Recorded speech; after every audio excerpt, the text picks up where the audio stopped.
Graça e paz, tudo bem, pessoal? Como é que vocês estão? Vamos aqui para o estudo do nosso livro, né, do nosso PG. Estamos estudando agora sobre os dons espirituais, né, o livro de Sandstorms, né. Eu quero pedir perdão para os irmãos, porque eu demorei muito para fazer esse vídeo, então ele chegou um pouquinho atrasado para vocês, me perdoem. Quero dar uma boa noite, um bom dia, uma boa tarde, não sei que hora que você vai ver esse vídeo, né? Mas antes de tudo, vamos orar para a gente poder começar? Senhor, nosso Deus e nosso Pai, nós te louvamos, Senhor, e te agradecemos, Pai, por tudo que tens feito, Senhor, em nosso meio, pelos cuidados que tu tens tido com nossas vidas, ó Pai.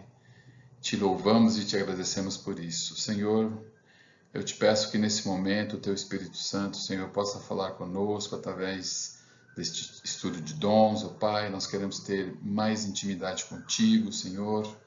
Queremos entender quando o Senhor fala conosco, ó Pai, e queremos pedir a Ti, Senhor, os melhores dons, ó Pai, para que possamos edificar a nossa igreja, para que possamos crescer espiritualmente, Senhor, e para que o Seu Evangelho seja cumprido em nossas vidas, Senhor. Abençoa-nos, Senhor, se conosco no nosso estudo, em nome de Jesus. Pessoal, tudo bem? Nós vamos falar sobre o capítulo 3, né? O título é Palavras de Sabedoria e Conhecimento. Esse material é mais importante para quem não tem o livro, né? É para que você possa ter uma noção do conteúdo que nós vamos estar discutindo amanhã no nosso PG. Aliás, se você não participa de nenhum PG e você está ouvindo ouvindo e vendo esse vídeo, né? Não perca tempo, procure o pastor Márcio, o pastor Léo, procure alguém da igreja e fale assim, olha, não estou em nenhum PG, quero participar. Se você não tem nenhum PG, pode vir para o nosso PG, fala comigo. O importante é que você esteja participando desses estudos no PG. É muito gostoso, é muito edificante, é totalmente diferente. Você tem ali o calor de estar com as pessoas, conhecer as pessoas e a liberdade de estar podendo falar ali as suas dúvidas, né? De expor ali os seus problemas, entender as dificuldades, tá bom? Então, não deixe de participar, tá bom? Bom, nesse capítulo nós vamos falar sobre palavras de sabedoria e conhecimento. Para quem tem o livro e leu esse capítulo, a gente tem a sensação de que o autor vai fazer um esclarecimento técnico sobre o dom de sabedoria e conhecimento, né? Mas o desfecho dele é emocionante. Eu me emocionei. Eu achei assim, era como se eu estivesse ouvindo o autor falar ali presencialmente. Mas vamos deixar de delongas e vamos caminhar. Vamos lá. Eu gostaria de colocar para vocês uma visão geral sobre a definição de palavra de sabedoria e palavra de conhecimento, tá? Palavra de sabedoria, ela tem origem no grego, Sofia ou Sofia, né? E a definição é dom que permite discernir qual o melhor caminho, incluindo o julgamento e a habilidade de usar o conhecimento de forma apropriada a resolver problemas e tomar decisões. Essa é uma definição genérica, geral da palavra de sabedoria, né? Vamos a uma definição da palavra conhecimento. Ela vem de origem do latim, cognus. Conhecimento é a posse de informações, o que permite organizar o acúmulo de informações para se buscar o melhor entendimento. É uma etapa para chegar à sabedoria. Ok? Então, vamos pontuar essas duas definições. O autor, Sandstorms, ele faz uma pergunta no decorrer da leitura desse capítulo. E a pergunta é: foi uma palavra de sabedoria ou uma palavra de conhecimento? Na verdade, ele faz inúmeras perguntas para nos atiçar a nossa curiosidade. Então, vamos caminhando aqui. Nós vamos iniciar por um testemunho que Sandstorms, aí tem a foto dele, né? Interessante, busquei na internet para saber quem é, né? Então, o livro começa sobre um testemunho dele, né? Uma narrativa dele, da experiência que ele teve com uma palavra de sabedoria e conhecimento. Então, eu vou narrar aqui um pouco para vocês, principalmente para quem não tem o livro, para quem não fez a leitura, eu vou estar colocando aqui. Então ele estava lá no gabinete dele, no escritório dele, né? E um carro estranho parou lá e as pessoas desceram. Um jovem de 20 anos, né? Ele estava com vários problemas, né? Que parecia lutar contra problemas psicológicos numerosos, né? Isso causava um problema muito grande para a família, né? Ele estava com o pai dele, e eles buscaram o autor desse livro, né? Por ajuda, né? Então, o garoto estava passando por problemas sérios e isso traz vários, surte vários problemas, né? O desespero da família, opressão demoníaca, o pessoal já começava a achar que ele tinha incapacidade de executar as rotinas diárias, já começam a não saber por onde ajudar, né? Então, o Sam, durante a oração dele, obviamente ele estava ouvindo, né, esse jovem, né, e durante a oração dele, né, veio então o Espírito Santo com uma palavra, um nome, né, para o autor do livro, e mais um sentimento, né? Veio uma palavra e um sentimento, né? Então veio um nome para ele, que ele inclusive no livro ele cita que ele não usou os nomes reais, né? Então veio um nome para ele e veio no mesmo momento um sentimento. E esse sentimento dele era que esse nome era o causador dos problemas para aquele jovem, né? Era a causa dos problemas. Mas ele não se manifestou de imediato. Ele esperou um pouco mais, ele ouviu um pouco mais, né? E assim que ele ouviu, logo depois de algumas falas, ele teve a confirmação daquilo, né? E ele falou com o jovem, né? Se tal nome tinha sentido para ele, e o jovem explicou que era a namorada dele, e explicou as situações do namoro, um namoro complicado, né? Que levava ele a uma intimidade incorreta, e também um envolvimento com coisas ruins, né? Então, veja como naquele momento ele já teve uma experiência sobre uma palavra de conhecimento, né? E um pouco mais adiante, né? Ele continuou ouvindo aquele jovem, né? E um pouco mais adiante ele recebeu do Espírito Santo um outro nome, né? E aí também junto com isso um sentimento, né? Só que foi um sentimento diferente do primeiro nome, né? Na narrativa que ele coloca no início do capítulo sobre essa experiência que ele teve. Só que esse segundo nome, ele já teve um sentimento de solução, né? Um sentimento bem diferente do primeiro. Ele teve essa percepção de forma fácil, né? E aí, já nesse momento, ele não esperou um pouco mais para falar. Ele, sem hesitar, ele faz uma pergunta para o rapaz se aquele nome tem algum sentido, e tinha todo sentido. Era uma pessoa que estava ajudando ele a resolver várias situações, né? E veja, essas duas palavras foram dadas por Deus ao Sam, né? Para que elas forem usadas para ajudar aquele jovem, né? Para lidar com seus problemas, né? Então, o autor ele já começa narrando um testemunho de uma experiência própria que ele teve, né? E aí ele começa com as perguntas, e ele faz inúmeras perguntas no decorrer desse capítulo. É muito interessante isso, né? E aí ele faz, como deveríamos chamar essas manifestações? Né? É a primeira pergunta, né? Seria palavra de conhecimento? Seria palavra de sabedoria? Né? E ele comenta que talvez outros denominariam como profecia, né? Como classificar o que o autor vivenciou em seu testemunho? Né? É uma pergunta para todos nós que estamos acompanhando esse estudo, né?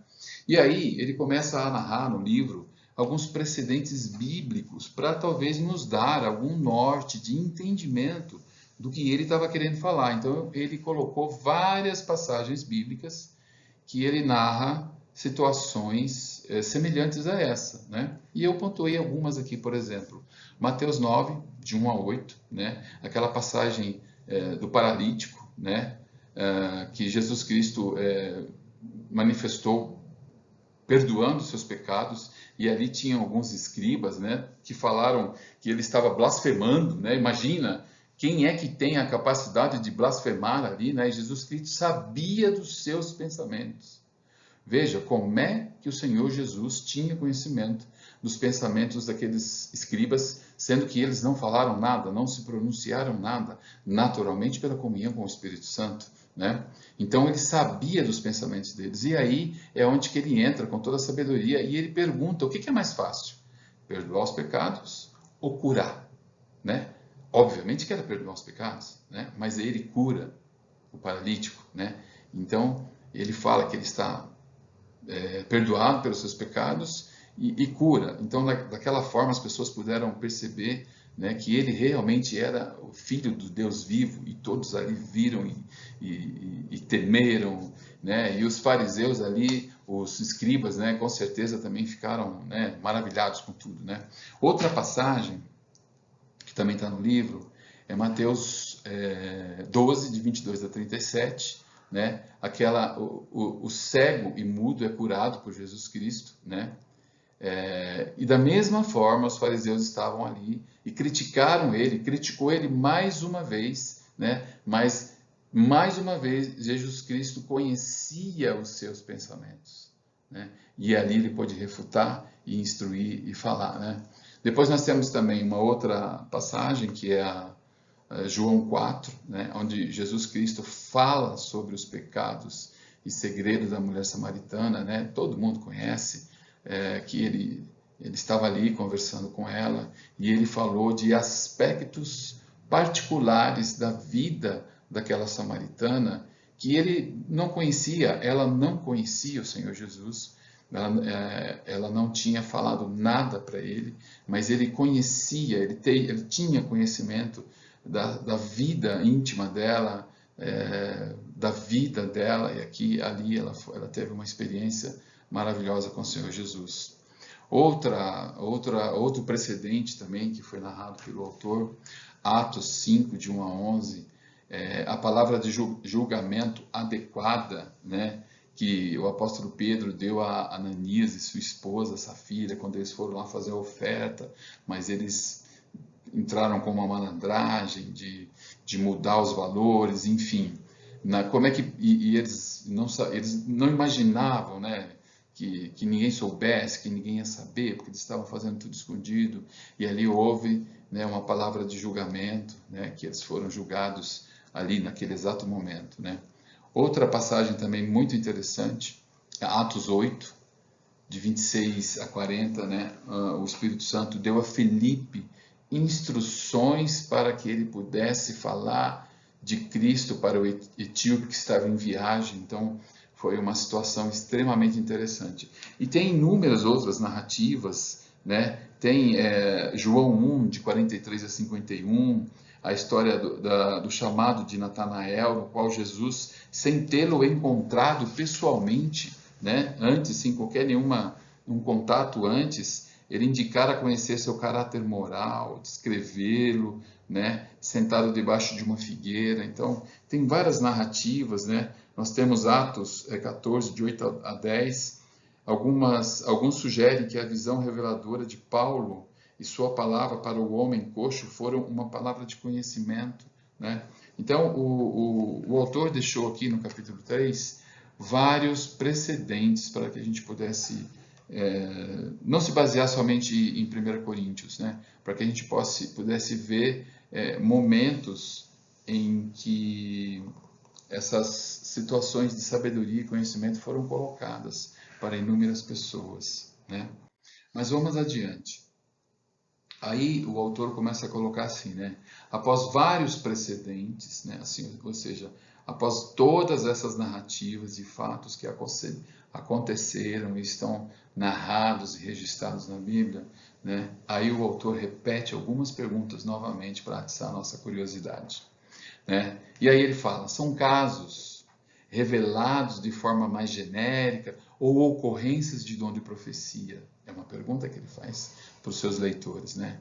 São palavras de sabedoria, né? São palavras de conhecimento que aconteceram em todas essas narrativas, né, de precedentes bíblicos. São instâncias do dom de discernimento de espíritos. Olha como ele vai colocando isso para que a gente possa, né, abrir o nosso entendimento e aguçar a nossa, né, a nossa curiosidade. São expressões de uma atividade milagrosa, né? E ele mesmo responde, né? Ele faz essas perguntas e ele mesmo responde. Ele responde sem dúvida, né? Então, o leitor, nesse momento, ele pode dizer, bom, ele esclareceu algumas coisas, né? Só que logo em seguida, né, ele coloca lá, cada um desses casos tem a revelação como parte de sua natureza, né? Cada situação tem a revelação como parte de sua natureza. Isso significa dizer que Deus revelou uma informação que de outra maneira seria impossível ser obtida, né? Mesmo assim, o autor volta a perguntar: devemos afirmar que qualquer um desses incidentes, né, desses precedentes que ele colocou, é um exemplo de sabedoria ou palavra de conhecimento? Né? Veja, ele disse a palavra exato, todas aquelas perguntas que ele fez e ele mesmo respondeu, mas ele volta a perguntar para nós, né? Devemos afirmar que qualquer desses incidentes é um exemplo de palavra de sabedoria, né? Ou palavra de conhecimento. Curioso isso, né?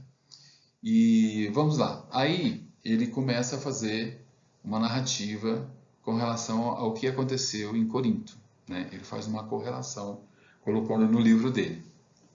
E aí ele fala lá: vamos retornar a Corinto.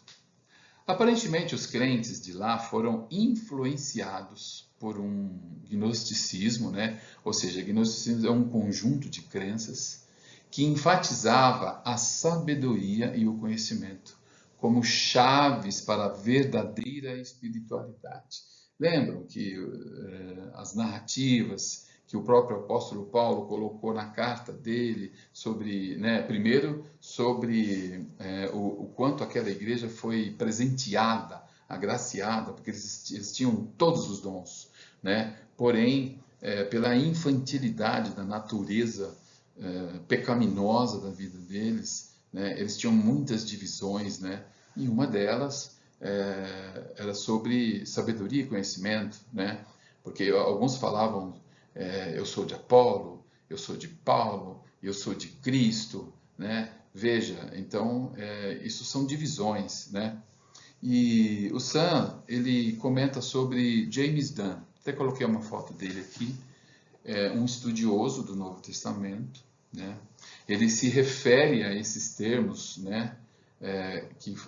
Que no estudo dele, que são slogans da facção que existia em Corinto, entre os membros da igreja, né? Uma facção adversária de Paulo em Corinto, né? E aí ele faz um comentário interessante, né? Por incrível que pareça, sabedoria e conhecimento foram usados de forma errada. Era para rejeitar o apóstolo Paulo, né, e o verdadeiro evangelho de Cristo, né? Olha só que armadilha. A sabedoria ela pode ser usada, né, no bom e no mau sentido, não tenha dúvida nenhuma, né?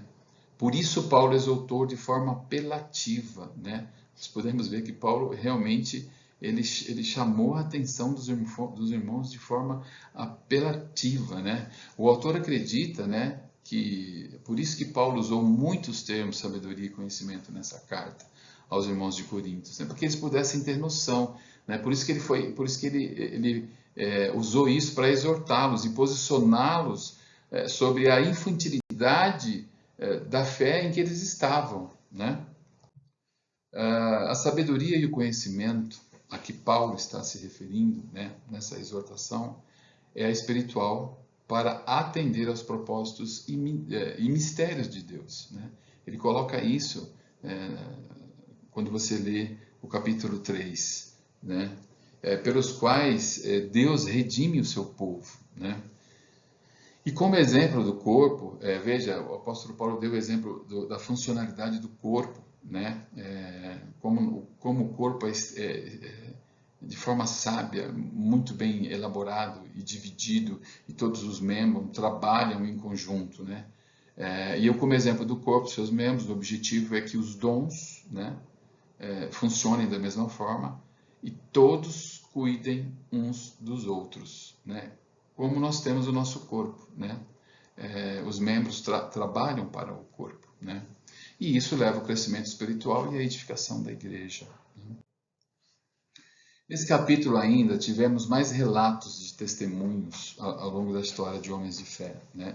Ele citou aqui vários relatos nesse contexto de sabedoria e conhecimento, né? Charles Spurgeon, em uma palestra que ele estava, se não me engano, em Londres, né? Então, de repente ele para, ele aponta para um lado da plateia, né? Sem saber com quem ele estava, sem saber com quem ele estava falando, né? Ele apenas aponta e ele exorta um jovem, sem saber quem era, que ele não pagou pelas suas luvas, né? Ele simplesmente para e fala isso, né?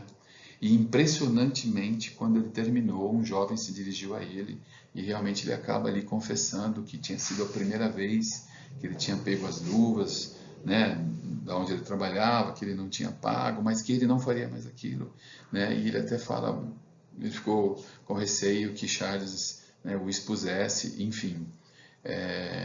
Olha que impressionante. Temos um outro relato, né, de uma pessoa que vivia com uma enfermidade há muito tempo, né, e conforme os anos iam se passando, isso ia piorando, né, e inclusive ela mesma teve um filho que também herdou essa enfermidade, né, e isso dificultava muito, né, e aí isso é colocado no livro como uma resposta, né, de uma oração de fé, né, um pedido de cura, né. Então ela estava participando, essa pessoa estava participando de uma conferência, se eu não estou enganado, o nome dela não é pronunciado no livro, mas ela estava participando de uma conferência. E aí um homem casado, que tinha sua esposa, né, ele pediu para falar ao microfone, né, ele não conhecia as pessoas que estavam ali, e ele se pronunciou dizendo que o Espírito Santo disse que ele e a esposa dele deveriam orar para uma pessoa, e aí ele não tinha o nome da pessoa, mas ele tinha algumas características dessa pessoa, né? E a mulher que ouviu isso, no início ela ficou, né, receosa, mas aí depois ela se manifestou e de forma milagrosa eles oraram, né? E a mãe e filha foram curados, né?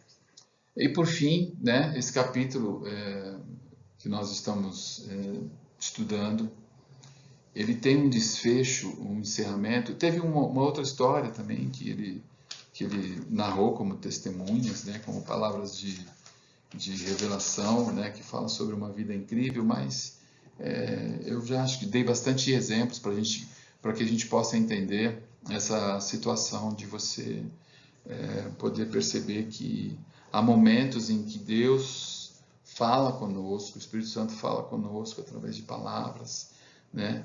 E que isso não é para que usemos para nós, né? Isso é para que nós possamos edificar a igreja, é para que a gente possa servir alguém, né? Da preocupação que Deus tem. E o desfecho da leitura desse capítulo, eu fiquei emocionado, confesso para vocês que eu me arrepiei, achei um negócio impressionante. Gostaria de conseguir aqui colocar essa mesma emoção para vocês, né? Por fim, ele encerra de uma forma tão poderosa que pode mudar qualquer coração endurecido. Mas que em alguns momentos, né, esses corações endurecidos, que em algum momento ele se abre e permite o toque do Espírito Santo, né? E ele coloca, né, que a narrativa do testemunho dele, né, a narrativa dos precedentes bíblicos, né, esses testemunhos de homens de Deus, né, a questão do Charles, a questão da pessoa que tinha uma enfermidade, que era uma tosse, que depois piorou e virou pneumonia crônica, a pessoa tomava remédios fortíssimos, e que isso foi curado, né? Tantos relatos, é o que ele fala no final da leitura do capítulo 3, né? Tantos relatos podem não ser suficiente para que pessoas possam crer que Deus ainda fala nos dias de hoje. Ele fala que as pessoas podem questionar, dizer que havia conhecimento, enfim, ele fala que tantos relatos podem não ser suficientes, e tudo bem, né? Mas Para esses que fecharam seu coração e não creram, nenhum testemunho será suficiente. Então não adianta você ter aqui dezenas, centenas, milhares de relatos. Para essas pessoas que fecharam seu coração e não creem, nenhum testemunho será suficiente. Só que tem o outro lado, né? Temos o outro lado. Para os demais que creem, né? A curiosidade da resposta à pergunta, que ainda pode permanecer, né? Aí volta o autor com as perguntas dele, né? Como podemos classificar essas experiências todas que ele colocou, né? Como é que nós podemos classificar essas experiências todas, pessoas que não sabem da vida de outra pessoa e recebe uma palavra e fala ali que muitas vezes para ele que recebeu a palavra e que está falando ali pode não fazer sentido algum, mas ele com a sabedoria, com o dom do Espírito, com o amor, e ele fala porque ele sabe que é aquilo que Deus quer, né? E aí ele pergunta para nós como nós podemos classificar essas experiências, né? E aí ele fala, analisando cada um dos exemplos, né? Ele mesmo fala, o autor fala, foi uma palavra de sabedoria, né? De conhecimento ou uma profecia? E aí vem impressionante, né? Talvez, irmãos, nunca saibamos. E aí ele ainda aumenta isso. Talvez não precisamos saber, né? Talvez nós precisamos saber que isso é importante. Porque, ou qual que é o importante? É que Deus ainda fala. Deus ainda fala. Né? E Ele fala, e Ele o faz para benefício nosso, para abençoar, para encorajar os seus filhos, né? E aí ele termina, né? Ele termina esse capítulo com uma colocação que me arrepia ainda até de falar, né? Que a nossa oração ao Senhor seja, né? Fala, Senhor, fala comigo, né? Pois o teu servo está ouvindo. Eu estou aqui, Senhor, fala comigo, porque eu estou ouvindo. Não há interesse meu, seu, né, de fazer alguma coisa para se aparecer. Nós queremos ser instrumentos de Deus, né? Eu creio que o Senhor, ele olha o coração das pessoas que verdadeiramente tem amor pelo próximo, né? Que você olha para o próximo e você tem o desejo de ajudar, que você tem o desejo de fazer alguma coisa.